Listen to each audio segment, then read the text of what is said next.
Welcome back to Widefort, Wide Friends. Big new changes are at hand as the Widefort experiments produce exciting results and uncover plenty of bugs. The Wide Friend community has really come in clutch in helping test and give feedback, and if you'd like to join in the conversation, the Team Fort 2 Pro Gamer Zone Discord server welcomes you with arms wide open. I have plenty of Wide friends to thank, and in the interest of discussion and map development, I'll be going over some bugs and the people who helped find them later. But I know what you're here for. You want to see the new Widefort, huh? Well, fret no longer. The results are in, and Widefort Beta 12 is the grand culmination of all the testing and community effort. By popular demand, Widebridge makes an official debut so you and your friends can all push together. And by arguably more popular demand, the water level is lowered to walking level in the sewers. The courtyard restock corners have some extra cover to keep you out of some sniper sights, but still, watch your head. The spawn drop door features some more interesting scatter, and now leads to a drop down to sewers, more useful for defenders than attackers. In the spirit of helping the defenders out, the server approach has a one-way door, out only. The approach will be longer and you'll need to watch your back. The widest change, however, is on the top sewer flank. The route on the main level is a bit longer, and instead of leading directly to the intel room, now follows a catwalk through the control room, meeting the server flank above the intel. All this and a handful of aesthetic and detail changes are available now in Widefort Beta 12, on the workshop today. Of course, all this fortress wouldn't be possible without a team, and this Widefort is building a great team around it. First and foremost, my thanks goes out to the people on my Discord server who showed up and gave their feedback on the betas, as well as sought out bugs and glitches that passed over my own testing. I also have to thank Cairns Films, who's hosted a Widefort testing tourney on their clinically stupid server. Thus far, that has been the most people concurrently playing Widefort at once to my knowledge. It was a thrill to see so many folk out there take to the wide fields and duke it out for gory glory. But that's not all. If you're hankering for Widefort fun but want to see what other game modes might have in store, in the rotation at Melatonin Not Included is a modified version of Widefort for Versus Saxton Hale that has been made playable for that mode by Shoutout Guy.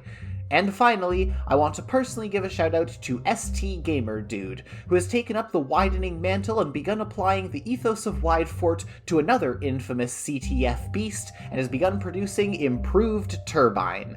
I encourage y'all to go check out any and all of these fine fellows if you're hankering for the wide experience in a wide range of flavors. As a mapping enthusiast, I feel like showing off some of the things that get missed and go wrong in development. No project is a steady upward march of good ideas executed perfectly, and there are plenty of hiccups along the way. Plus, I may be able to share some of my learning experience with others to help inspire or inform. One of the first big things that I learned is that both doors and spawn rooms are far more intricate and fiddly than I gave them credit for. In fact, the first time I implemented the drop door from spawn, it almost completely borked the spawn room. The door would stay open, the no entry visualizer was visible to its own team, and changing classes in spawn would killbind you. And as though that wasn't enough, if the door stuck open, the enemy team could waltz right in and make themselves comfortable.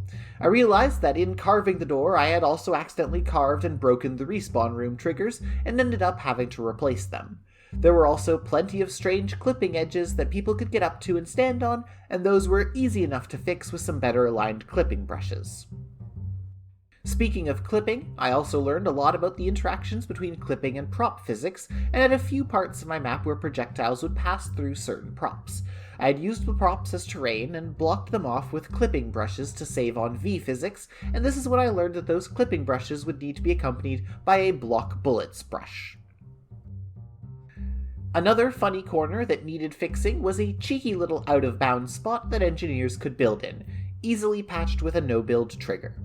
As for the water level change, that was a popular request, and what really tipped it over the edge is that I would frequently run into clipping issues while swimming in the tubes. I also couldn't find a fix for that, but I'm not too bothered. Sometimes not every idea ends up panning out, and that's just a normal part of the process. And finally, if you're still here, I wanted to take the time to thank you for your viewership and your madness. The truest pillars of the wide community are the literal hundreds of you who keep showing up to see the progress and leave nice comments here, and those who join in on the development in the Discord server. All of you wide friends keep this ship sailing forward onto wider horizons. The next step for Widefort will be focused on polishing and beautification, and then I have plans for a 5CP variant, and likely after that, a few ideas for my own maps. I hope that you'll subscribe to stick around and see what comes next, and I hope that you all enjoy the new Widefort beta. Widefort. More fort, more fun.